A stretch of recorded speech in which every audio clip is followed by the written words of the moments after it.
அஸ்ஸலாமு அலைக்கும் வரஹ்மத்துல்லாஹி வபரகாத்துஹு. ஈமான் டிஜிட்டல் தளத்தினூடாக மற்றும் ஒரு நிகழ்ச்சியினூடாக சந்திப்பதில் பெரும் மகிழ்ச்சி அடைகின்றேன். அல்ஹம்துலில்லாஹ். இன்று நாம் கதைக்கு போகும் தலைப்பு என்னவென்றால், பெண்களை வலிமைப்படுத்தும் கல்வி, விழிப்புணர்வு மற்றும் உளநலம். ஆம், நிறைய சந்தர்ப்பங்கள்ல, நிறைய இடங்கள்ல பெண்கள் தமது வாழ்க்கையை நான் முன்னேற்ற வேண்டும், நான் முன்னேற வேண்டும், சில இடங்களில் நான் ஒரு சிறந்த தலைவியாக, சிறந்த லீடராக, சிறந்த அடுத்தாக்கள் தங்களை சிறந்த முறையில் ஐடென்டிஃபை பண்ணக்கூடிய ஒரு ரோலாக நாங்கள் மாற வேண்டும், சமூகத்தை வழிநடத்தக்கூடிய ஒருத்தராக நாங்கள் மாற வேண்டும் அப்படின்ட்டு எண்ணுகின்றோம். ஆனென்றால் நிறைய இடங்களில் நாங்கள் அவற்றை அடைய முடியாது தடுமாறுகின்றோம். ஏன் அவ்வாறு நடக்கின்றது? ஆரம்பத்திலிருந்து ஒவ்வொரு பெண் பிள்ளைகளும் ஏதோ ஒரு குறிக்கோளுடன் கல்வி கற்கின்றார்கள்.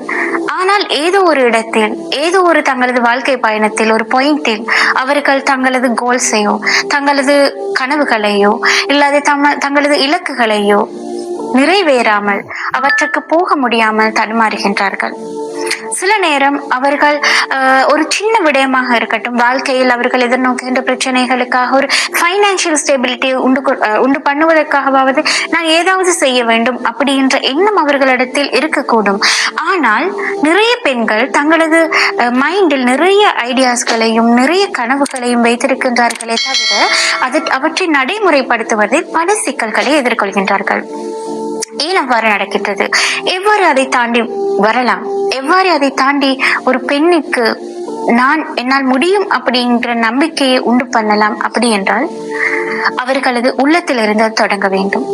ஆம், நாம் நன்றாக நினைவில் வைத்துக் கொள்ள வேண்டிய ஒரு விடயம், ஒரு பெண் முன்னோக்கி செல்ல வேண்டுமானால் அவருக்கு கல்வி அறிவு மிகவும் அவசியம். இஸ்லாமும் அதையே தான் வலியுறுத்துகின்றது.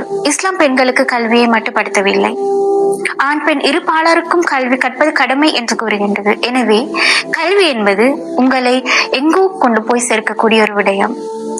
அந்த கல்வி எவ்வாறு நீங்கள் பெற்றுக்கொள்கின்றீர்கள் அப்படி என்பது ரொம்ப முக்கியம். சரியான கல்வியை பெற்றுக்கொள்கின்றீர்களா? கல்வி என்பது பாடசாலையில் மட்டுமோ அல்லது ஒரு நிறுவனத்தில் மட்டுமோ நீங்கள் கற்றுக்கொள்ள வேண்டிய விடயம் இல்லை. ஒவ்வொரு நாளும், ஒவ்வொரு நிமிடமும் உங்களது வாழ்க்கையை நீங்கள் கல்வியை பெற்றுக்கொள்வதில் செலவழிக்கலாம். உங்களுக்கு இது தொடர்பான கல்வி அறிவை நாங்கள் பெற வேண்டும் என்று நினைத்தால் அதை எவ்வாறினூடாகவும் எந்த தளத்தினூடாகவும் பெற்றுக்கொள்ளலாம். வாசிப்பு என்பது அதற்கு மிகவும் உறுதுணையாக இருக்கும். அடுத்த விடயம் விழிப்புணர்வு. உண்மையில் ஒரு பெண் முன்னேறுவதற்கான ஐடியாக்களை எடுத்து வைக்கும் பொழுது எங்களுக்கு இந்த விழிப்புணர்வு மிகவும் அவசியம். அது சுய விழிப்புணர்வாக இருக்கட்டும், அதே நேரம் சமூக விழிப்புணர்வாக இருக்கட்டும். அதாவது தனது உரிமை என்ன? ஒரு இடத்துக்கு நாங்கள் செல்லும் போது பெண்ணாக இருக்கின்றோம், ஓகே, பட் எனது உரிமை என்ன? எனக்கு என்ன செய்ய முடியும்? நான் எதிர்நோக்குகின்ற பிரச்சனைகள் என்ன?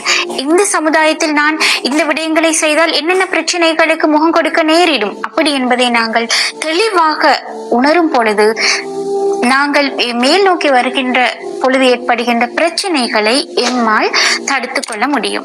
அந்த பிரச்சனைகளுக்கு நூடாக நாங்கள் செல்வதிலும் பார்க்க அந்த விழிப்புணர்வு எம்மை சரியான பாதையில் இட்டு செல்லும், பிரச்சனைகளை தவிர்த்து. எனவே கல்வி அறிவு, விழிப்புணர்வு மிகவும் அவசியம்.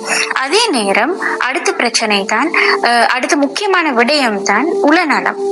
எமக்கு எவ்வளவு கல்வி அறிவு இருந்தும், எவ்வளவு விழிப்புணர்வு இருந்தும் போதாது. எமது மனநலம், உளநலம் பிரச்சனையாக இருந்தால், உளநலம் சரியாக இல்லாவிட்டால், எனவே எமக்கு உளநலம் மிகவும் அவசியம்.